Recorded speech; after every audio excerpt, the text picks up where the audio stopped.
ভূমিকা থাকবে, সকল ধরনের লুটপাট এবং দুর্নীতির বিরুদ্ধে আমার ভূমিকা থাকবে। দুর্নীতি যদি ভালো হয়ে যায়, দুর্নীতি যদি না থাকে দেশ এমনি ভালো হয়ে যাবে। এই যে রাস্তাঘাটের বেহালের কথা বলা আছে, বিল্ডিং ঝরে যায়, কালভার্ট নষ্ট হয়ে যায়, ব্রিজ নষ্ট হয়ে যায়। আমি রোড সাইড হাইওয়ে আমার ছাত্র স্টুডেন্ট লাইফ একজন এসছে, তার কাছে বললাম, বল স্যার কি বলবো, আমাদের যে টেন্ডার হয়, টেন্ডার নিয়ম অনুসারে অ্যাকর্ডিং টু শিডিউল অনুযায়ী যদি কেউ কাজ করে, একটা রাস্তা 20 থেকে 25 বছর থাকার কথা, টেকসই হওয়ার কথা, প্রত্যেক বছরে ধ্বংস হয়ে যায়।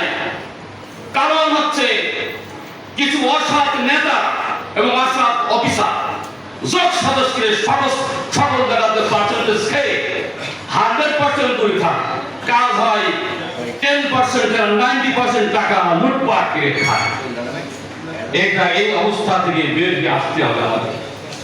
এর জন্য আমার ভূমিকা আমি বলতে চাই, রাজনীতির ক্ষেত্রে বেশি কথা বলতে চাচ্ছি না।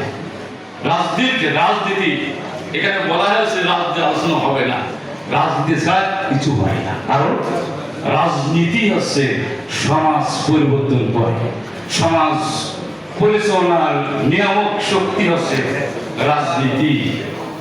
অতএব আমি এই ক্ষেত্রে বলতে চাই, এত দুর্নীতি হয়েছে, রাজনৈতিক দুর্বৃত্তায়নের মাধ্যমে দেশ চলতেছে।